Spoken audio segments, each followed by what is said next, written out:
creatures of the earth. I'm here to say that the spiritual journey is one that might be tough. I know that there's many now that are on this journey. I look exhausted because individuation and becoming your truest highest self is probably one of the tougher things to do in this life. I know that there's hard things, there's hard times all over the place.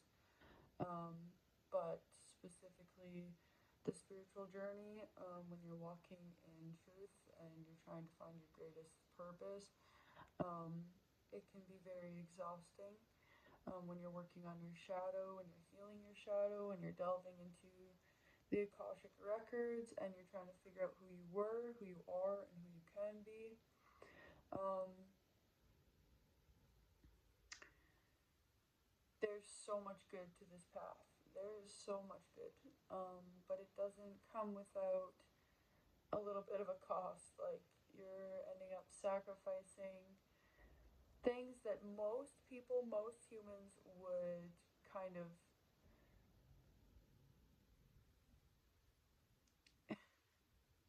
revel over, I guess. Like, things such as like entertainment and normality and um, all those types of things, but there's so much good um, that comes to looking inward and understanding yourself to a greater extent than just what the outside world makes you out to be. There's so much as humans within us, so many different versions of ourselves, archetypes. Um, there's different layers and levels of who we are, who we were. There's trauma, there's pain, but there's also treasure and purpose in those trials, so to speak. Um, During the spiritual journey, you might find yourself lost and worried and at times hopeless. But in all honesty, that loss and that dark night of the soul that you experience, that any devastation or agony or misery, um, goodness is returned as long as keep yourself in states of greater well-being and truth and authenticity, and you're not looking to harm anyone and you're not looking to um, deceive yourself or to forgo your own freedoms um, at the expense of yourself for someone else. If you're able to tap into your higher self, then you can be sent and guided on great things, great paths toward great things. Um, I'm kind of on the fly just chatting right now, so I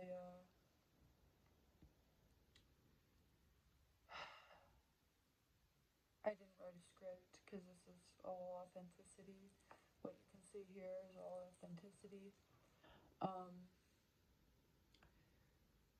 but this path is one that calls for great bravery, great strength.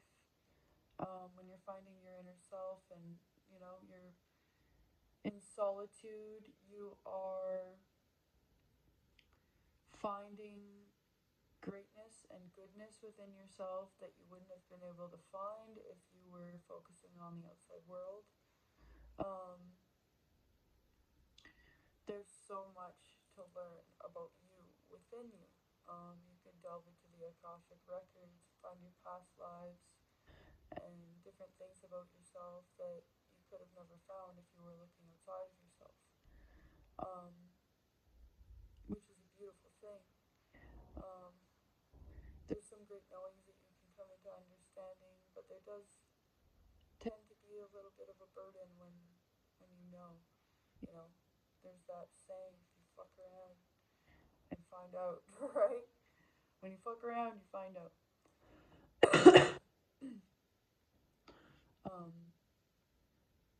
but there is a great reservoir of beings that have helped on my spiritual journey specifically, such as like Thoth, Hermes, Hecate, Metatron, Uriel, Sandalphon, the Seraphim angels, just greater benevolent ascended masters and deities that can really enhance your journey and protect you from outside influences and harmful energies that you might pick up just daily or weekly or monthly.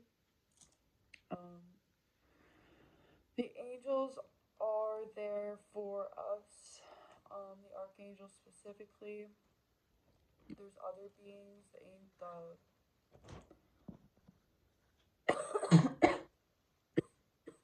sorry.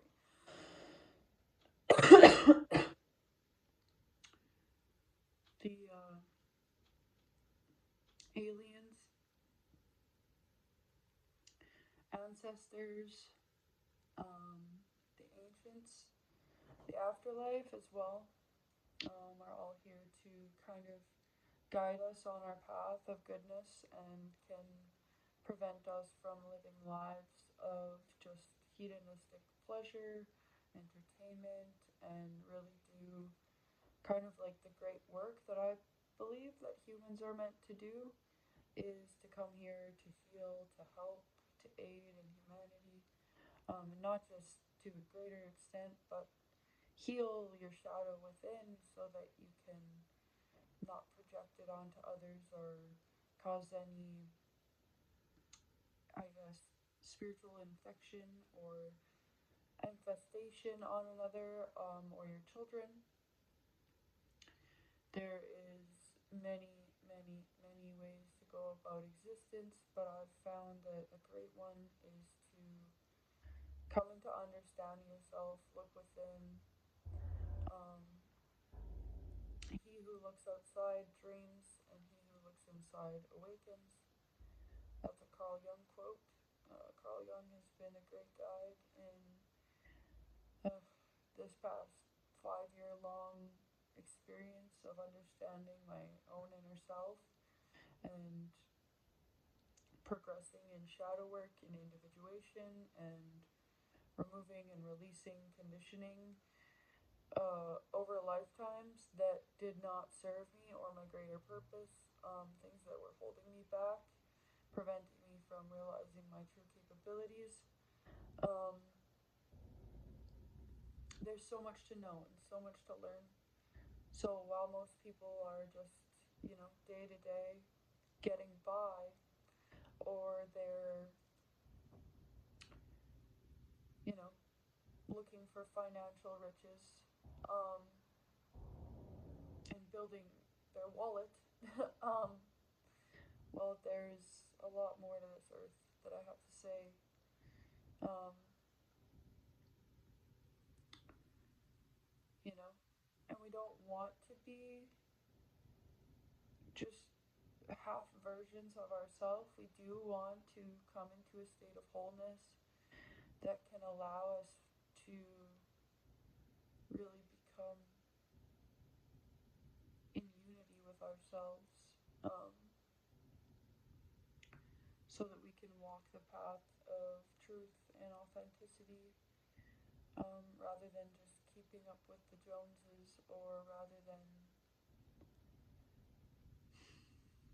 conforming to everything else other than the greatness of ourselves, that truly resides within. And we can experience coming into understanding ourselves by other interactions and connections with other human beings, but when you look inside and you start to understand yourself and your ego and your shadow and your super ego and your inner child and the personas that you portray to fit in, which eventually, if you do shed those personas in that mask, you're enabled into an understanding of yourself that is far more real, and you start to feel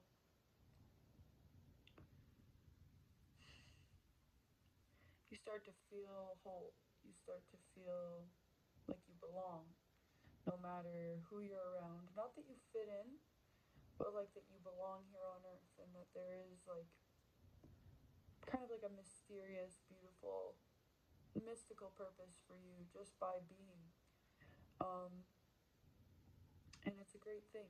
And sometimes you don't find that when you're pulled around or swayed by others and influences and energies. Sometimes we're pulled closer to our path by others, but sometimes others can prevent us from really carrying on exactly what we're meant to carry on in this life.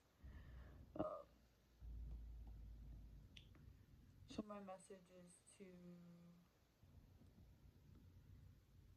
become exactly who you're meant to be. And if you're questioning yourself and you're stuck in states of low self-esteem, just look inside yourself and ask your soul, what is going to help me um, gain access to the greatest version of myself and the truest possibility of purpose on this life, on this earth, in this life. Um, we as humans make a lot of mistakes, and I've come to understand that even with mental health, when you're anxious or when you feel certain, like, you feel run down, it's telling you something. Every feeling that we have is telling us something. So when we listen to our anxiety, when we listen to it, we really give it a second and a place to be felt, then, you know, we can heal from that and we can move on and we can become greater versions of ourselves rather than just letting that hold us back.